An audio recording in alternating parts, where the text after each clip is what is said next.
Hello friends. आज के इस वीडियो में हम डिस्कस करेंगे कॉन्सेप्ट ऑफ डिमांड पार्ट 2 को आज हम कवर करेंगे, जिसमें हम सीरीज़ कवर कर रहे हैं डिमांड एनालाइज।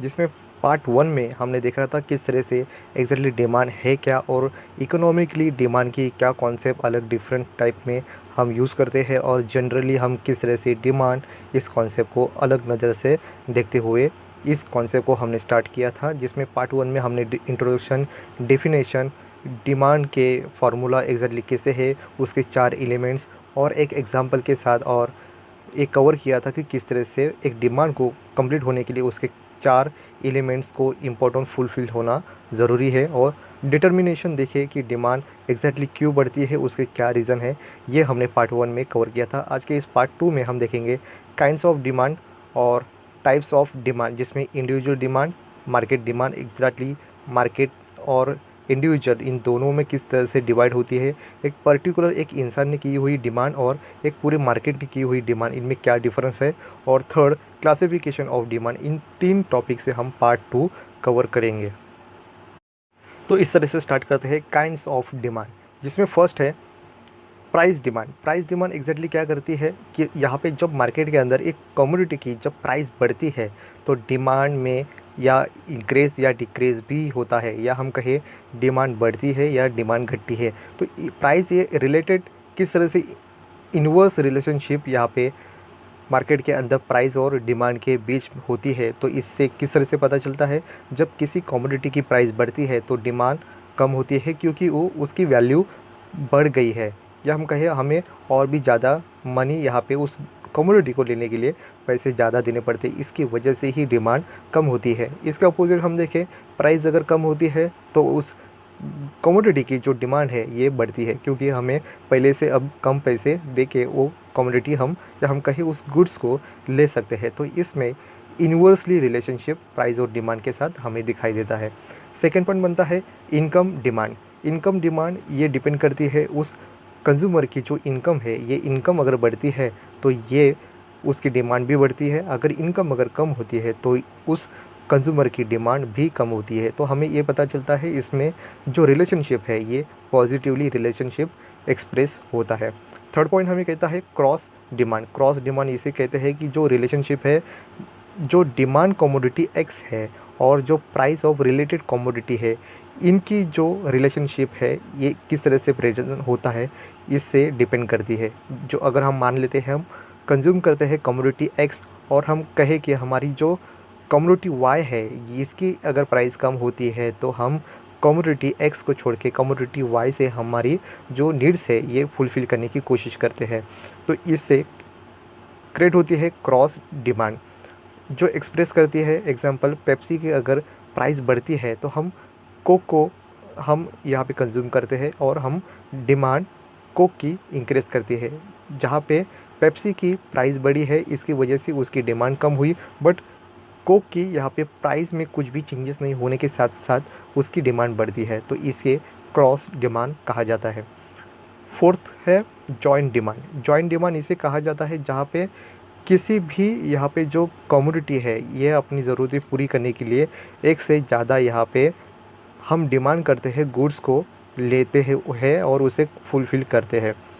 तो यहाँ पे एग्जांपल है जहाँ पे हम अगर कोलगेट लेते हैं तो उसके साथ साथ कोलगेट का सही तरीके से यूज़ करने के लिए हमें ब्रश का यूज़ करना होगा। अगर हम कार लेते हैं तो कार को चलाने के लिए हमें पेट्रोल लेने की ज़रूरत है। अगर पेट्रोल की वजह से ये कार नहीं चल पाएगी तो ये जॉइंट डिमांड होगी। हम किसी एक की डिमांड करते हैं और उसके साथ साथ हमें दूसरी भी गुड्स की डिमांड करनी पड़ती है अपनी सेटिस्फाई पूरी करने के लिए, इसे जॉइंट डिमांड कहा जाता है। नेक्स्ट है कंपोजिट डिमांड। इस जो डिमांड है ये डिमांड कहती है कि अगर एक कमोडिटी लेने के साथ साथ हम लेते हैं तो उससे कई और यहाँ पे हमारे सेटिस्फाइड या हम कहें साइमल्टेनियसली हम उसका यूज़ डिफरेंट काइंड में भी कर सकते हैं। जहाँ पे एग्जांपल दूध लेते हैं तो दूध का यूज़ हम दही बनाने के लिए, स्वीट्स बनाने के लिए, मिल्क शेक बनाने के लिए, चाय बनाने के लिए भी यूज़ करते हैं। दूसरा एग्जांपल इलेक्ट्रिसिटी।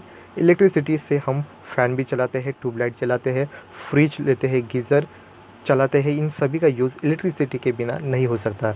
एक कमोडिटी की यूज़ हम करने के साथ साथ अदर भी उसका डिफरेंट यूज़ कर सकते हैं। इसे ही कंपोजिट डिमांड कहा जाता है। नेक्स्ट बनता है डेरिव डिमांड। इस कॉन्सेप्ट को कहे कि हम अगर हमारी एक ज़रूरत पूरी करने के लिए दूसरी भी यहाँ पे कमोडिटी को हम खरीद लेते हैं। अगर हमें ज़रूरत है मोबाइल की, तो मोबाइल ज़रूरत पूरी करने के साथ साथ हमें उसका मोबाइल कवर भी लेना पड़ता है। तो ये एक डिराइव डिमांड क्रिएट हुई, जहाँ पे हमने डिमांड तो की मोबाइल की, बट हमें उसके साथ साथ मोबाइल लेने की वजह से उसकी सेफ्टी के लिए हमने उसका मोबाइल कवर भी लिया। अगर हमारी ज़रूरत है लैपटॉप यूज़ करने की, हमारा वर्क हो रहा है, उसकी सेफ्टी के लिए वो और भी ड्यूरेबल चले, तो उसके लिए लैपटॉप कवर लेने की भी हमें डिमांड क्रिएट करती है। इसी को ही डिराइव डिमांड कहा जाता है। नेक्स्ट पॉइंट बनता है डायरेक्ट डिमांड। जिस कमोडिटी का यूज़ हम डायरेक्टली करते हैं, इसको ही डायरेक्ट डिमांड कहा जाता है। जहाँ पे फूड हो, क्लॉथ हो, वेजिटेबल हो, इन सभी का हम डायरेक्टली यहाँ पे उसकी डिमांड करते हैं और अपना जो नीड्स है उसे कंप्लीट करते हैं। नेक्स्ट पॉइंट बनता है इनडायरेक्टली डिमांड। जिस डिमांड की हम इनडायरेक्टली यहाँ पे नीड्स हमें लगती है और हमारी फुलफ़िल इनडायरेक्टली होती है।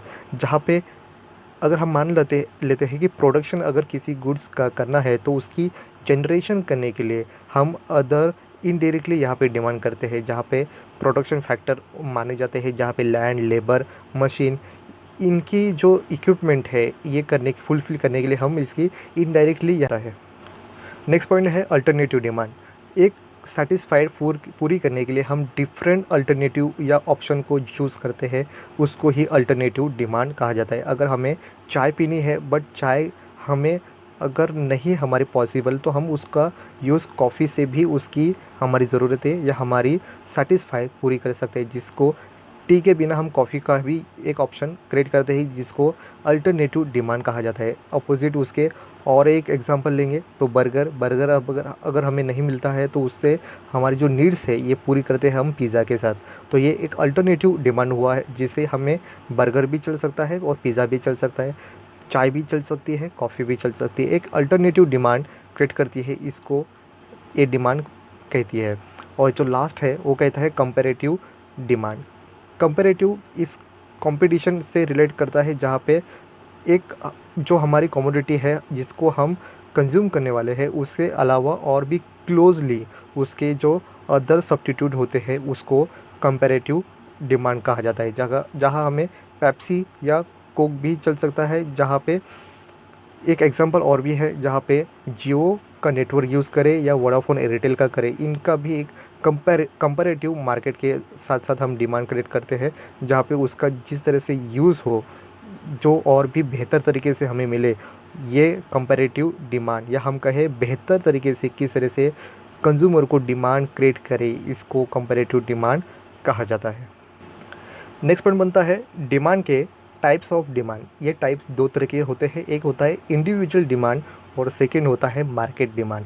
एक पर्सन अपनी ज़रूरतें पूरी करने के लिए जो डिमांड क्रिएट करता है, उसको इंडिविजुअल डिमांड कहा जाता है। या हम कहें कि सभी एक सोसाइटी के अंदर जितने भी इंडिविजुअल्स हैं, इन सभी का जो काउंट है हम करें, तो इनकी एक जो सोसाइटी है ये जब डिमांड करती है, इन डिमांड को मार्केट डिमांड कहा जाता है। एक इंडिविजुअल पर्सन जब डिमांड करेगा, उसको इंडिविजुअल डिमांड कहा जाएगा। एक सोसाइटी के अंदर बहुत सारे ऐसे इंडिविजुअल लोग होते हैं जो अलग अलग तरीके से यहाँ पे डिमांड क्रिएट करते हैं, इसको ही मार्केट डिमांड कहा जाता है।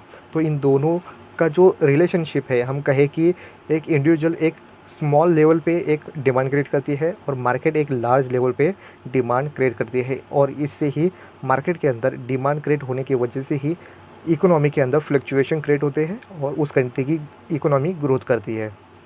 इस तरह से हम देखेंगे determination of the individual demand किस तरह से क्रिएट करती है। इसमें फर्स्ट पॉइंट होता है प्राइस ऑफ गिवन कमोडिटी। जब गुड्स की अगर डिमांड बढ़ती है, तो ये डिमांड रिलेट करती है प्राइस एक इम्पॉर्टेंट यहाँ पे फैक्टर क्रिएट करता है, जहाँ पे प्राइस अगर किसी गुड्स की अगर बढ़ती है तो डिमांड कम होती है, अगर प्राइस अगर कम होती है तो डिमांड उस कमोडिटी की बढ़ती है। तो इसमें इनवर्स रिलेशनशिप दिखाई देता है। जहाँ पे सेकंड पॉइंट हमारा बनता है प्राइस ऑफ रिलेटेड गुड्स, जिसमें सब्स्टिट्यूट गुड्स और कॉम्प्लीमेंट्री गुड्स को यहाँ पे एक्सप्लेन करेंगे। जब हम यहाँ पे कम्युनिटी एक्स को अगर कंज्यूम करते हैं और इससे रिलेटेड अगर कम्युनिटी वाई अगर उसकी प्राइस अगर कम होती है, तो इससे हम किस तरह से यहाँ पे कम्युनिटी एक्स का यहाँ पे कंज्यूम करेंगे और ये किस तरह से कम्युनिटी वाई इसकी प्राइस कम होने के साथ साथ किस तरह से ये रिलेट करती है हमारे गुड्स को कंज्यूम करने को। तो यहाँ पे रिलेट करेंगे यहाँ पे कॉम्प्लीमेंट्री गुड्स, जहाँ पे हम देखें कि अगर कार के प्राइस अगर बढ़ते हैं तो उसकी वजह से पेट्रोल की डिमांड कम होगी, और पेट्रोल की डिमांड अगर कम होती है तो कार खरीदने की भी डिमांड कम होगी। इसके अपोजिट सब्स्टिट्यूट यहाँ पे जो डिमांड क्रिएट करती है, ये अगर हम मान लेते हैं कि हम यूज़ करते हैं इंक पेन का, अगर इंक पेन का डिमांड बढ़ता है तो हम कन्वर्ट करते हैं, जो सब्स्टिट्यूट करते हैं बॉल पेन की डिमांड बढ़ाते हैं, जहाँ पे उसकी प्राइस कम होना ये हमारे लिए प्रॉफिटेबल होता है। तो इस तरह से रिलेटेड गुड्स भी यहाँ पे इम्पैक्ट करता है किसी जो गुड्स है या हम कहे उसकी डिमांड करने में, ये भी एक इम्पॉर्टेंट रोल निभाता है। थर्ड पॉइंट बनता है इनकम ऑफ द कंज्यूमर। ये भी इम्पॉर्टेंट है, जहाँ पे कंज्यूमर इसकी अगर इनकम बढ़ती है तो कंज्यूमर की डिमांड बढ़ेगी, अगर इनकम कंज्यूमर की कम होती है तो उसका इम्पैक्ट यहाँ पे उसके डिमांड को भी दिखाई देता है, जहाँ पे डिमांड कम होती है। नेक्स्ट पॉइंट बनता है फैशन टेस्ट और प्रेफरेंस। इस तरह से किसी भी कंज्यूमर की अगर फैशन टेस्ट और प्रेफरेंस अगर ये चेंज होती है तो ये भी डिमांड क्रिएट करने में हेल्पफुल होती है। जिस तरह से अगर एक पर्सन अगर वेजिटेरियन है, अगर वो नॉन वेजिटेरियन अगर बन जाए तो उसकी अगर टेस्ट अगर चेंज होती है तो ये डिमांड बढ़ाने में हेल्पफुल होती है। अगर हम मान लेते हैं कि अगर कोई फैशन के अंदर अगर एक पर्सन अगर कुर्ता पजामा अगर पहनता है तो उसको अगर सडनली अगर उसको जीन्स और टी शर्ट अगर ये फ़ैशन अब अच्छी लगने लगे तो उसकी फ़ैशन चेंज होने की वजह से भी डिमांड अगर बढ़ती है, तो ये भी एक इम्पॉर्टेंट रोल डिमांड इंक्रीज़ करने में, एक इंडिविजुअल डिमांड बढ़ाने में हेल्प करती है। नेक्स्ट पॉइंट बनता है expectations of the change in the price in future. अगर किसी कमोडिटी की प्राइस फ्यूचर में अगर चेंज होने वाली है और उसका जो सप्लाई अगर कम होने वाला है और वो इतनी ज़रूरत अपने लिए है, तो उसकी डिमांड सडनली बढ़ जाएगी, क्योंकि फ्यूचर में उसका सप्लाई कम होने वाला है। तो एक्सपेक्टेशंस ये इंपॉर्टेंट रोल निभाती है इस कॉन्सेप्ट के अंदर। नेक्स्ट पॉइंट बनता है मार्जिनल प्रोपेंसिटी टू सेव। अगर इंसान की इंडिविजुअल पर्सन अगर अपनी सेव करने की जो कॉन्सेप्ट है, ये अगर कम होती है या ज़्यादा होती है, ये भी एक डिमांड क्रिएट करने में हेल्पफुल होती है। इंसान अपना जो इनकम होता है, ये इनकम दो तरीके से यहाँ पे डिवाइड करता है। एक करता है कंजम्पशन और सेकंड करता है सेविंग। अगर उसका कंजम्पशन अगर बढ़ता है तो डिमांड बढ़ती है, अगर उसका सेविंग अगर बढ़ता है तो ये डिमांड कम होती है। तो मार्जिनल प्रोपेंसिटी टू सेव अब इम्पोर्टेंट रोल निभाता है। नेक्स्ट पॉइंट बनता है एडवर्टाइजमेंट। एडवर्टाइजमेंट एक इम्पॉर्टेंट रोल निभाती है, जहाँ पे एक पावरफुल मीडिया यहाँ पे बेहतर तरीके से किसी भी लोगों को किस तरह से उसकी ज़रूरत इस प्रोडक्ट की है, ये इफ़ेक्टिवली इंफॉर्मेशन देती है, और जिससे लोग उस कंज्यूमर या हम कहें एक डायरेक्टली उसकी जो डिमांड क्रिएट करती है और एक राइट चॉइस उस प्रोडक्ट के बारे में इंफॉर्मेशन देने के साथ साथ ये एडवर्टाइजमेंट इम्पॉर्टेंट रोल अपना निभाती है। नेक्स्ट पॉइंट बनता है हैबिट्स।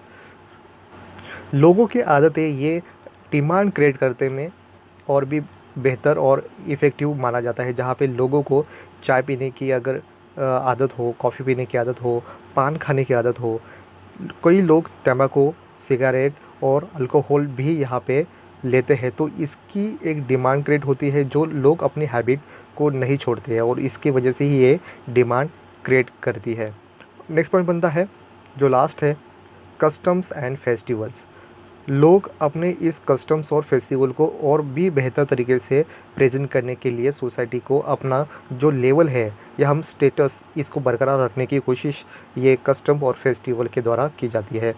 तो यहाँ पे जो फेस्टिवल्स है, फेस्टिवल में दिवाली, क्रिसमस, गणपति, नवरात्र, ये अच्छी तरीके से लोग अपने तरीके से यहाँ पे स्टेटस को लेके ये सेलिब्रेट करते हैं। तो हम कस्टम को देखें तो लोग शादी या हम कहें मैरिज को यहाँ पे ट्रेडिशनली इम्पोर्टेंस देते हैं, जहाँ पे उसमें कई ज़्यादा डिमांड कर देते हैं, जहाँ पे उसके साथ साथ अगर हम देखें, लोग इंडिया के अंदर भगवान को ज़्यादा मानते हैं, यहाँ पे अगरबत्ती, फूल, नारियल, इनका डिमांड भी क्रिएट होता है। तो ये कस्टम और फेस्टिवल इम्पोर्टेंट रोल यहाँ पे देती है। तो इस तरह से ये डिटर्मिनेशंस है इंडिविजुअल डिमांड को लेके। तो इस तरह से डिटर्मिनेशन ऑफ इंडिविजुअल डिमांड को अगर फुलफ़िल करने के साथ साथ अगर हम देखें कि मार्केट डिमांड के भी डिटर्मिनेशन क्या है, तो उसी के साथ हम इंडिविजुअल डिमांड के जो 1 to 9 ये पॉइंट को ऐड करते हुए और 3 यहाँ पे जो फैक्टर को ऐड करेंगे, जहाँ पे size of population, season and weather और डिस्ट्रीब्यूशन ऑफ इनकम, इन 3 फैक्टर को ऐड करेंगे तो ये कंप्लीट होता है मार्केट डिटर्मिनेशन के साथ साथ। तो यहाँ पे हम 1 to 9 ये ऐड करने के बाद जो 10 नंबर पे है साइज़ ऑफ पॉपुलेशन, अगर किसी भी कंट्री की अगर पॉपुलेशन ज़्यादा है तो उसका कंजम्पशन भी ज़्यादा होगा। तो ये कंजम्पशन ज़्यादा होने के साथ साथ ये डिमांड भी क्रिएट करेंगे। तो ज़्यादा पॉपुलेशन ज़्यादा डिमांड क्रिएट करती है। अगर इसके अपोजिट किसी कंट्री की अगर पॉपुलेशन कम है तो ये कंज्यूम कम करेंगे और इनका जो डिमांड है ये भी कम होगा। तो उसी के साथ जो नेक्स्ट पॉइंट बनता है वो कहता है सीज़न एंड वेदर। सीज़न और वेदर का ये कॉन्सेप्ट कहा जाता है जहाँ पे किसी भी कमोडिटी की जो डिमांड बढ़ेगी ये डिपेंड करती है उस सिचुएशन को, जहाँ पे उसका सीज़न क्या चल रहा है या हम कहें उसका वेदर किस तरह से है। तो यहाँ पे रेनी सीज़न पे रेनकोट, अम्ब्रेला, ये चीज़ों का या हम कहें इस गुड्स की डिमांड की जाती है। समर में कूलर, एसी, इस कंडीशन में ये कूलर और एसी ज़्यादा चलते हैं। तो विंटर में स्वेटर और ब्लैंकेट, इनकी डिमांड और भी ज़्यादा बढ़ती है। तो इस तरह से सीज़न और वेदर भी इम्पोर्टेंट रोल निभाती है।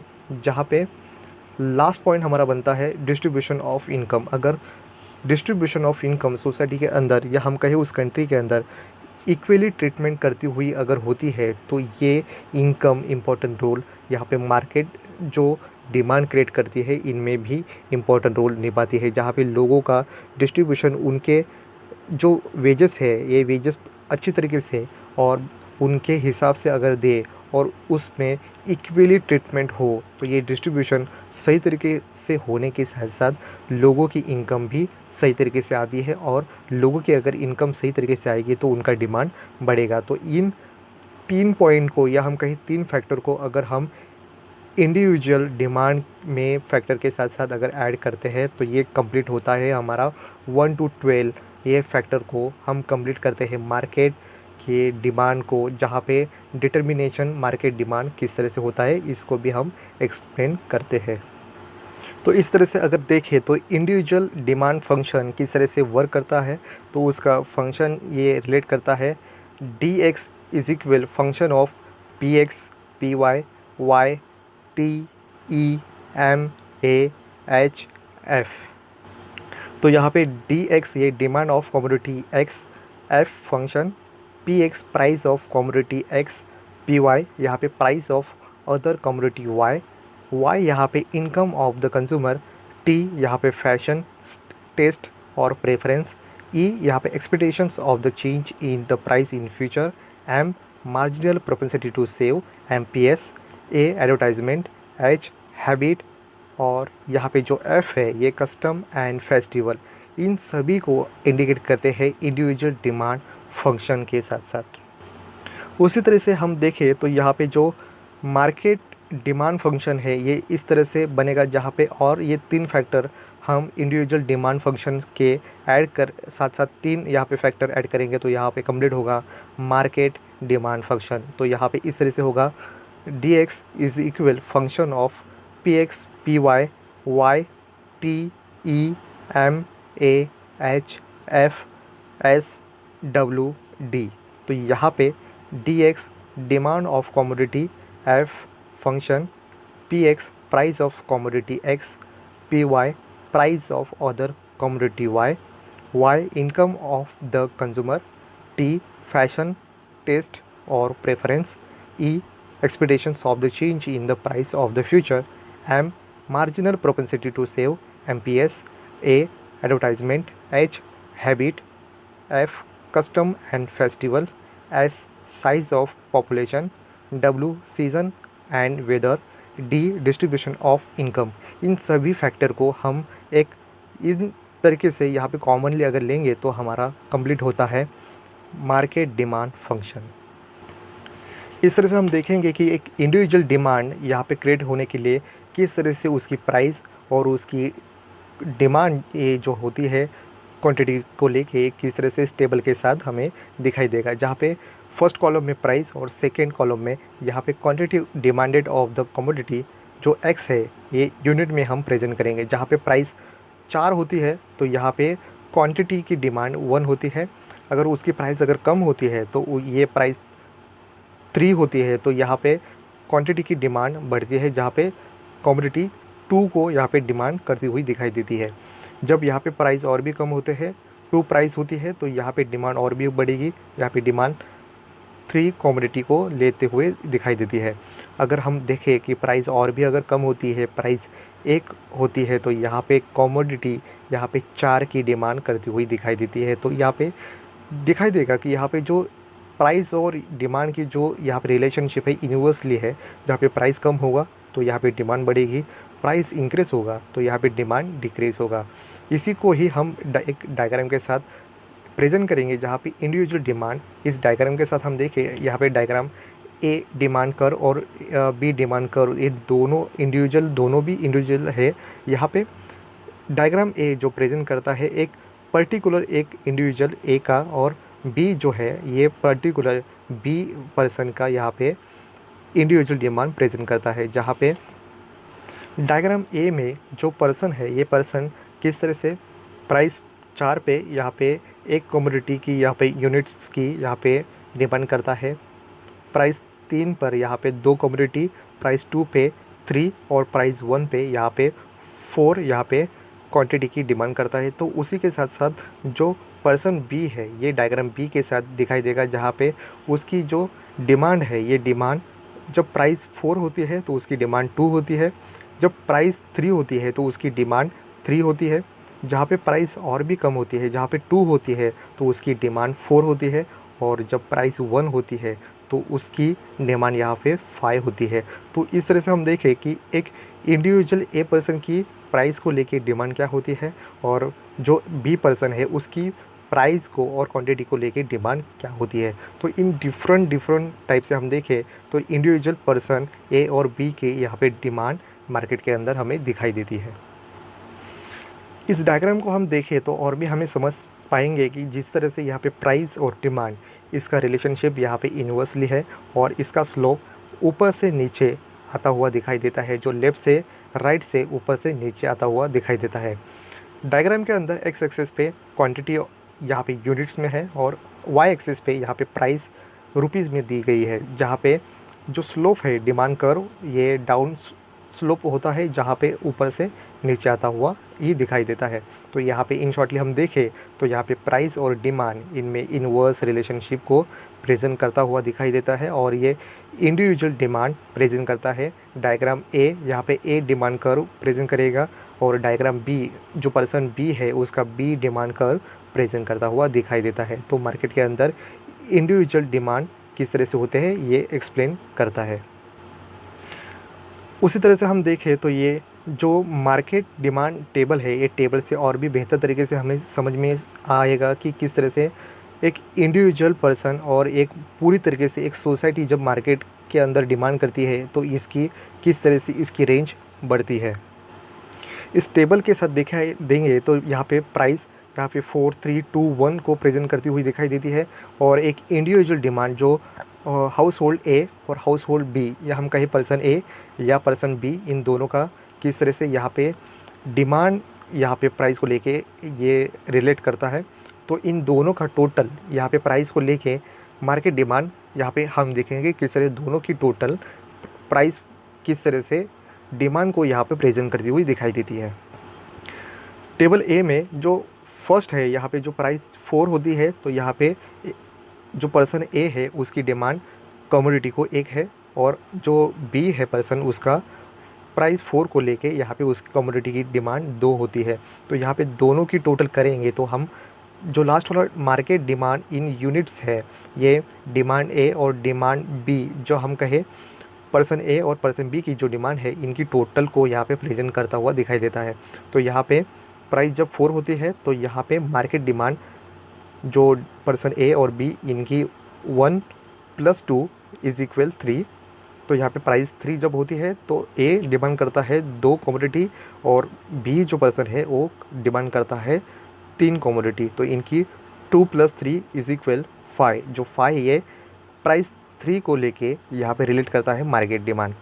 उस तरह से जब प्राइस कम होती है तो इस तरह से प्राइस जब कम होती है और भी जहाँ कम होने के साथ साथ 2 यहाँ पे जब प्राइस होती है तो यहाँ पे ए पर्सन डिमांड करता है 3 कमोडिटी और जो बी है, बी पर्सन यहाँ पे 4 कमोडिटी को यहाँ पे डिमांड करता है। तो यहाँ पे 3 + 4 = 7। इस तरह से दोनों को मिला के मार्केट की डिमांड यहाँ पे 7 होती है।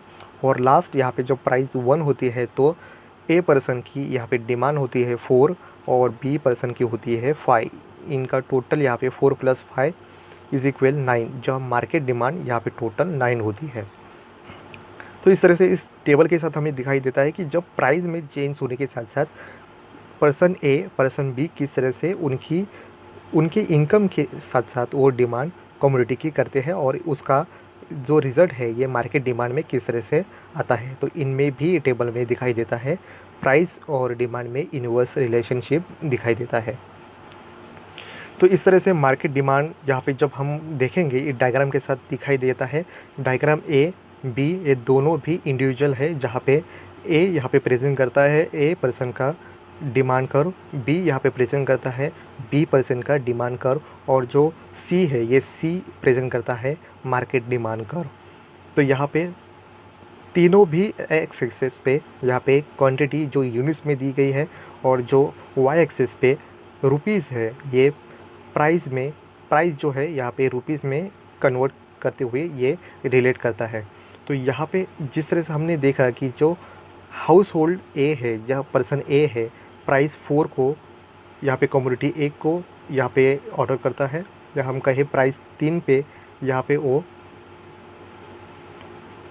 प्राइस 3 पे यहाँ पे वो 2 कमोडिटी को यहाँ पे डिमांड करता है। जब प्राइस और कम होती है 2 होती है तो यहाँ पे वो 3 कमोडिटी को यहाँ पे डिमांड करता है और जब प्राइस 1 होती है तो वो 4 कमोडिटी को यहाँ पे डिमांड करता है। तो उसी के साथ जब यहाँ पे हाउस होल्ड या हम कहें पर्सन बी है वो इसकी जो प्राइस और उसकी डिमांड है ये किस तरह से होगा।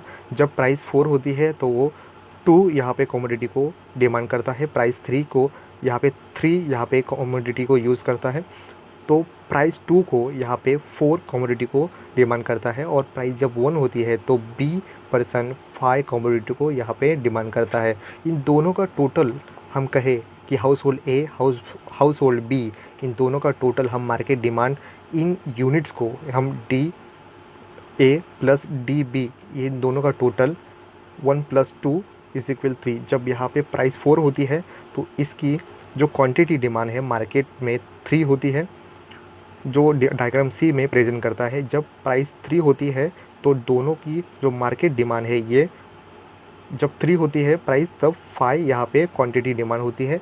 जब प्राइस 2 होती है तब यहाँ पे टोटल जो मार्केट डिमांड है ये 7 क्वांटिटी को प्रेजेंट करता है और जो प्राइस 1 होती है तो यहाँ पे मार्केट डिमांड और भी नीचे आता हुआ, या हम कहें कि क्वांटिटी में इंक्रीज करता हुआ क्वांटिटी 9 यहाँ पे प्रेजेंट करता हुआ दिखाई देती है। तो इन टोटल यहाँ पे जो हम दिखाई देंगे कि यहाँ पे जो स्लोप है मार्केट डिमांड कर्व का ये भी यहाँ पे ऊपर से नीचे, लेफ़्ट से राइट से डाउन स्लोप यहाँ पे वर्क करता है। डिमिनिशिंग मार्जिनल यूटिलिटी, इसकी वजह से ही यहाँ पे मार्केट डिमांड यहाँ पे स्लोप डाउनवर्ड यहाँ पे दिखाई देता है। जहाँ पे हम देखें इन शॉर्टली हम देखें जो पर्सन ए और पर्सन बी है इन दोनों का टोटल मार्केट के अंदर यहाँ पे डिमांड कर्व को प्रेजेंट करता है। जहाँ पे जिस तरह से ए पर्सन यहाँ पे प्राइस को लेके किस तरह से क्वांटिटी को डिमांड करता है और पर्सन बी जो प्राइस को लेके किस तरह से क्वांटिटी की डिमांड करता है, इन दोनों का टोटल एक इंडिविजुअल लेवल को यहाँ पे काउंट करते हुए ही मार्केट डिमांड कर्व यहाँ पे प्रेजेंट किया जाता है। इस तरह से हमारा लास्ट पॉइंट बनता है क्लासिफिकेशन ऑफ डिमांड। डिमांड के क्लासिफिकेशन यहाँ पे 5 स्टेजेस पे किए जाते हैं, जहाँ पे फर्स्ट है individual demand and market demand. जिस तरह से हमने कहा कि एक इंडिविजुअल पर्सन जब मार्केट के अंदर डिमांड करता है उसे इंडिविजुअल डिमांड कहा जाता है। और कई यहाँ पे इंडिविजुअल जब यहाँ पे टोटली यहाँ पे काउंट करेंगे तो मार्केट के अंदर जब एक पूरी सोसाइटी यहाँ पे जो डिमांड करती है उसे मार्केट डिमांड कहा जाता है। नेक्स्ट पॉइंट बनता है firm demand and industry demand. जहाँ पे एक फर्म जहाँ पे एक डिमांड क्रिएट करती है तो उसे फर्म डिमांड कहा जाता है। और सोसाइटी के अंदर या हम कहें उस कंट्री के अंदर जितने भी फर्म है इन सभी का जब यहाँ पे डिमांड क्रिएट होगी तो उसे इंडस्ट्री डिमांड कहा जाता है। तो यहाँ पे एक फर्म यहाँ पे रॉ मटेरियल की यहाँ पे करेगी डिमांड उसकी, और जब ऑल यहाँ पे जो फर्म होते हैं ये एक इंडस्ट्री के अंदर होने वाली काउंट होते हैं, इसे इंडस्ट्री डिमांड कहा जाता है।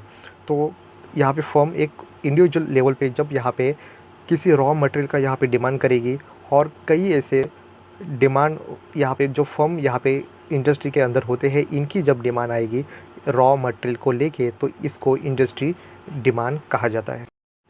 इस तरह से हमारा थर्ड जो पॉइंट बनता है उसे कहते हैं ऑटोनोमस डिमांड और डिराइव्ड डिमांड। इस तरह से अपनी ज़रूरतें पूरी करने के लिए जब हम किसी कमोडिटी की यहाँ पे डिमांड करते हैं उसे ऑटोनोमस डिमांड कहा जाता है, जहाँ से हम अपनी ज़रूरत पूरी करने के लिए मोबाइल को यूज़ करते हैं या हम अपना वर्क पूरा करने के लिए एक लैपटॉप की हमें ज़रूरत पड़ती है। इसे ऑटोनोमस डिमांड, जहाँ पे हमारी ज़रूरत पूरी करने के लिए हम ऑटोमेटिकली या हम कहें अपनी कुछ एक इक्विपमेंट को यहाँ पे हम यूज़ करते हैं, इसे ऑटोनोमस डिमांड कहा जाता है। बट जब डिराइव्ड डिमांड को यहाँ पे हम कहे एक्सप्लेन करेंगे तो यहाँ पे इस लैपटॉप को हम सेफ रखने के लिए उसका कवर लेंगे या हम कहें मोबाइल को और भी बेहतर तरीके से लॉन्ग टर्म के लिए यूज़ करेंगे, उसकी सेफ्टी के लिए हम जब उसका कवर लेंगे तो हम इसे जो एक कमोडिटी को लेके उस लेने के साथ साथ दूसरे कमोडिटी को लेने की ज़रूरत पड़ती है या उसकी नीड्स यहाँ पे और भी बेहतर तरीके से दिखाई देती है, इसे डिराइव्ड डिमांड कहा जाता है। जहाँ पे हमने तो डिमांड मोबाइल का किया था बट हमें मोबाइल की सेफ्टी के लिए उसकी मोबाइल कवर की भी इनडायरेक्टली यहाँ पे डिमांड क्रिएट करती है, जहाँ पे हमने उसको अज्यूम ही नहीं किया था बट उसकी सेफ्टी के लिए हमने मोबाइल कवर को डिमांड कर ली तो उसको डिराइव्ड डिमांड कहा जाता है। फोर्थ है पेरिशेबल डिमांड और ड्यूरेबल डिमांड। जहाँ पे वन टाइम यूज़ के लिए हम पेरिशेबल डिमांड को यूज़ करते हैं और एक कमोडिटी को हर टाइम हम कहें हर टाइम के लिए यूज़ करेंगे तो उसको ड्यूरेबल डिमांड कहा जाएगा। जहाँ पे कैरी बैग है वन टाइम यूज़ करें और उसको हम यूज़ करके फेंक देते हैं, बट ऐसे भी जो बैग्स होते हैं जहाँ पे हम उसका यूज़ और भी बेहतर तरीके से करते हैं, जैसे स्कूल बैग हो या हम कहें हमारे आने जाने वाली ऑफिशियल बैग हो, इसे हम ड्यूरेबल यूज़ के लिए यूज़ करते हैं। बट हमें सब्ज़ी वगैरह लेना है या हम कोई भी मार्केट के अंदर खरीदी करने है तो उसकी यूज़ करने के लिए हम एक पेरिशेबल यहाँ पे डिमांड एक कैरी बैग को यूज़ करते हुए दिखाई देती है। तो ये इसके साथ साथ हम और भी एक एग्जांपल दे सकते हैं जहाँ पे वेजिटेबल हो, ये पेरिशेबल डिमांड के अंदर आते हैं जो कम समय के लिए यहाँ पे वर्क करते हैं। जहाँ पे मिल्क होते हैं ये भी पेरिशेबल डिमांड में ही आते हैं। तो लास्ट पॉइंट हमारा बनता है शॉर्ट टर्म डिमांड और long term demand. Short term के अंदर जहाँ पे फेस्टिवल और कस्टम या हम कहें मैरिज, इनके जो रिलेटेड यहाँ पे जो डिमांड करती है यहाँ पे शॉर्ट टर्म के लिए एक डिमांड क्रिएट करती है। लॉन्ग टर्म डिमांड के अंदर हम देखें तो हमारी फूड, क्लॉथ, शेल्टर, इन ज़रूरतों को पूरी करने के लिए लॉन्ग टर्म में हम इसे यूज़ करते हैं। तो इसका यूज़ हम कई टाइम पे करते हुए दिखाई देते हैं, जहाँ इसे लॉन्ग टर्म डिमांड कहा जाता है। जहाँ पे एक पर्टिकुलर टाइम पीरियड के अंदर जब हम डिमांड करते हैं उसे शॉर्ट टर्म डिमांड कहा जाता है, और एक हम लॉन्ग टर्म यहाँ पे यूज़ करते हुए एक कॉन्सेप्ट को जब डिमांड करते हैं तो इसे हम लॉन्ग टर्म डिमांड कहते हैं। तो इस तरह से ऐसे 5 टाइप है जहाँ पे क्लासिफिकेशन ऑफ डिमांड को हम प्रेजेंट करते हुए दिखाई देते हैं। नेक्स्ट पार्ट में हम देखेंगे डिमांड फंक्शन, जहाँ पे लीनियर फंक्शन और नॉन लीनियर फंक्शन किस तरह से वर्क करता है, और प्राइस ऑफ रिलेटेड गुड्स जहाँ पे सब्स्टिट्यूट गुड्स और कॉम्प्लीमेंट्री गुड्स किस तरह से वर्क करते हैं। इन दोनों पॉइंट को हम क्लियर करेंगे पार्ट 3 में। तो इसी के साथ आज की इस वीडियो में बस इतना ही। Thank you.